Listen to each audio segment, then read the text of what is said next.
Hello friends, my name is Melanie and I'm an artist that works both digitally and traditionally with mixed media. Welcome to my YouTube channel. I thought it would be super fun to show you my watercolor and mixed media painting process today of one of my little dreamscapes in a slightly sped up video. And even though it's sped up, it is still a long, chunky video. In real time, this painting took me over 2 hours, but here it's going to be about 30 minutes or so. But I highly encourage you to get your own supplies out or your sketchbook out and make some art with me. If you don't want to listen to me chat and ramble once I finally get into the painting, please feel free to mute me and play your own cozy music while you watch and work along beside me. Anyway, I have been making several of these super dreamy landscapes lately because they're just such a comfort to me. They are what I like to paint when I want to zone out and just play with color. So after I made a couple of sheets like this one here, I thought it would be fun to actually film the entire process of one of them to share with you guys. And I like to paint a bunch of small paintings on one big sheet like this because I'm a very impatient painter. I don't want to wait for one thing to fully dry before painting the next section. So by painting a bunch of small paintings at once, I can kind of bounce between my paintings essentially. Also, it just looks so satisfying when they're all done and next to one another like this, and to see this like magical little collection of paintings. It's a little hard and sad to eventually cut them all apart, but it's still my preferred way to work. Once I get all of the tape off, then I release it from the block by using either like a ruler or a credit card or something that has like some stiffness to it. And then I will actually take it outside and spray it with a varnish. And this actually protects the watercolor and everything from yellowing or having any kind of discoloration down the road, because I will actually sell these originals at some point, probably in my Etsy shop. I'm kind of hoping to sell these ones specifically in time for the holidays this year. But I'll also scan them into my computer and then I'll sell prints of them as well. So that's generally what I do with these once they're done. They're just so magical and dreamy. You'll have to tell me below, do you have a favorite on this sheet? Which one do you like the most? I think I really like the one with the kind of fireflies down in the corner.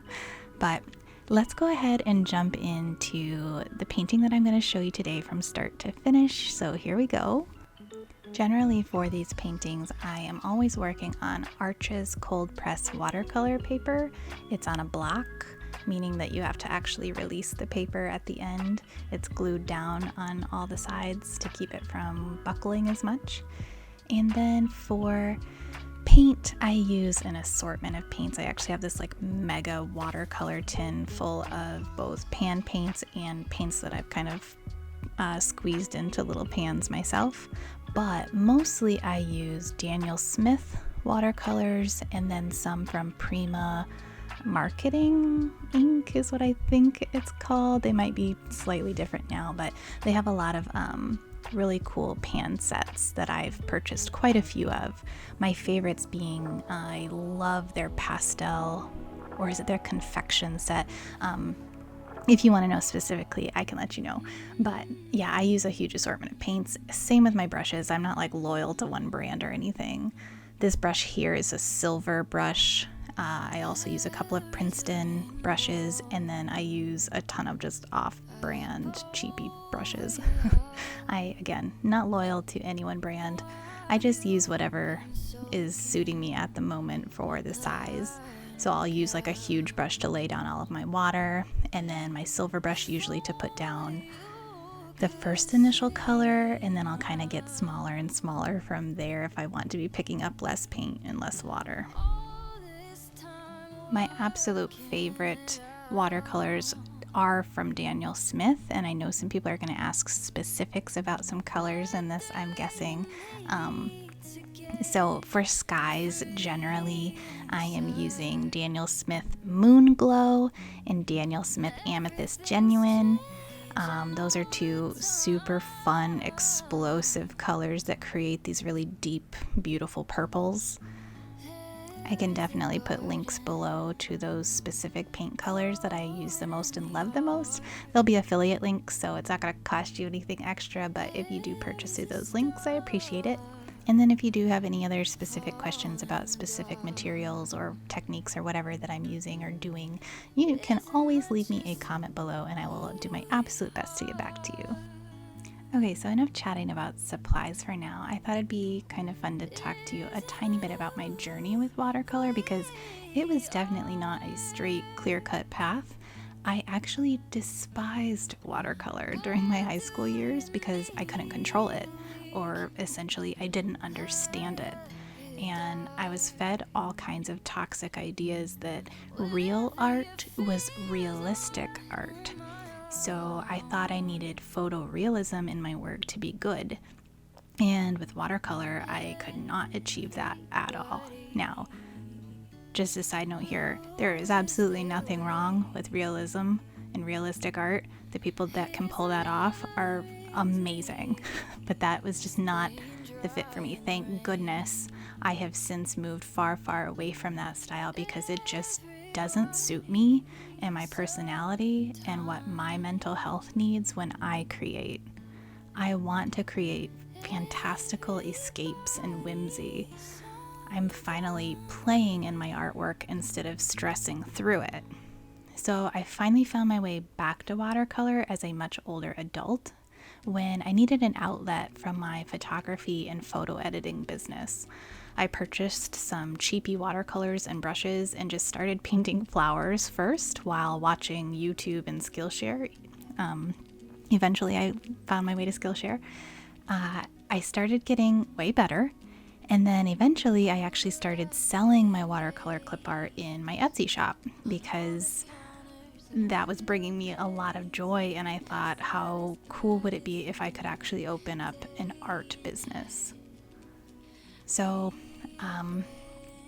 those watercolor clip arts, I still sell them in my Etsy shop, but I haven't made any new ones in a couple of years. Now I actually prefer to make these kinds of paintings, and then I will occasionally sell the originals and then prints based on these originals. At first, when I started making these little dreamscapes, I was solely using watercolor, but finally, over the last year or two, I started incorporating other media into my paintings like colored pencil, paint pens, gouache, and ink on top of my watercolors. And that is when I finally had that aha moment and I started to see my own style develop. I don't know why, but I had some sort of like ridiculous hang up on using other media in my watercolor paintings because once again, some toxic thoughts were creeping back in that were telling me, well, you aren't really a watercolorist or making real watercolor art if you can't achieve your desired outcome with just your watercolor paints. Like, what the heck is that? Why was that my thought process? If combining these materials gives me so much joy and helps me produce artwork that makes me incredibly happy, why on earth is that wrong or any less of an artwork? So anyway, now that I have found a process that works so well for me, I'm just like so happy to share it with you, and I hope it inspires you too and brings you joy, because that is essentially the goal with my artwork, is to spread more joy, because we definitely need more of it. If you're new to watercolor and you're trying to just dip your toes in, I know one frustration with watercolor can be how once it dries, it suddenly looks so much more faded and you lost a lot of that amazing vibrancy you loved in the moment.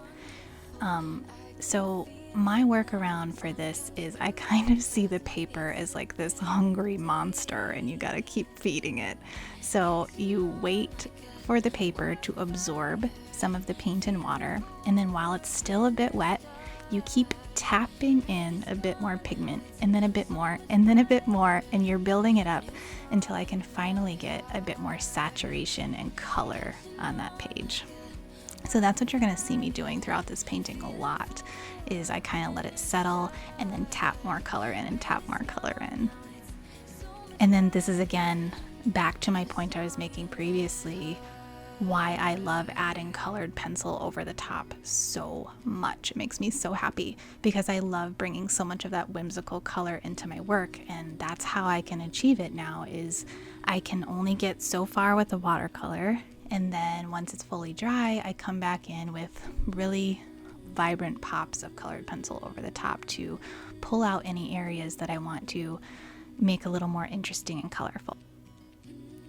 So I'll talk to you really briefly about my technique when I'm working with watercolor, especially in paintings like this. You can probably tell, unless you're new to watercolor, I very much work in the wet on wet technique. So I'm putting down a nice even layer of water on just paper first, and then I'm dropping in color to that wet space and letting it kind of explode and make interesting shapes and color blooms and interesting mixing with other colors. That is how I work in pretty much every space on this page here.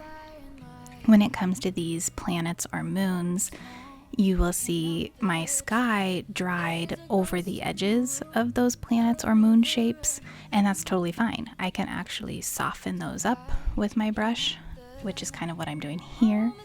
And then I pull out my secret weapon, which is this Copic white, to put in bright pops on the edges. And I also use this same Copic white to make stars. But back to softening up the edges, you just need a bit of water on a very small brush, and you just kind of scrub it around the edge, and that will soften up any paint that has dried at the edge and made like a hard line. And you can kind of push the paint out to move away from that perfect circle, which is not a perfect circle, but to get it a little closer. And then I like to let my actual moon or planet color make a little bit more of a hard edge with the color, which is what you'll see in this one here with that dark teal at the top. So instead of the sky making that hard edge, I'd rather the moon or planet shape do that. Okay, so I think I'm gonna let you just enjoy the process and sit back and watch for a little bit, and then I'll be back a little bit later with a bit more chattiness, I'm sure.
Okay, so here's where my secret weapon really comes out to play.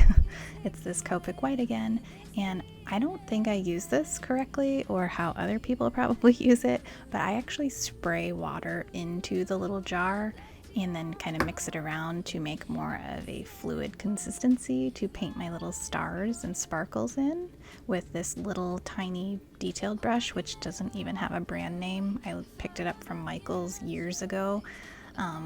But this Copic white, same. I don't know where I like stumbled across this. I think I must have been watching a YouTube or something, or maybe like a workshop, and somebody had some of this and they were using it for like making the whites of eyes, and I realized it would work perfectly for making my stars, and so I picked up a jar. It is kind of pricey, but this little jar I've had for a very long time and I've not used any of it really, so I'd highly recommend this little pot of white paint. It's amazing.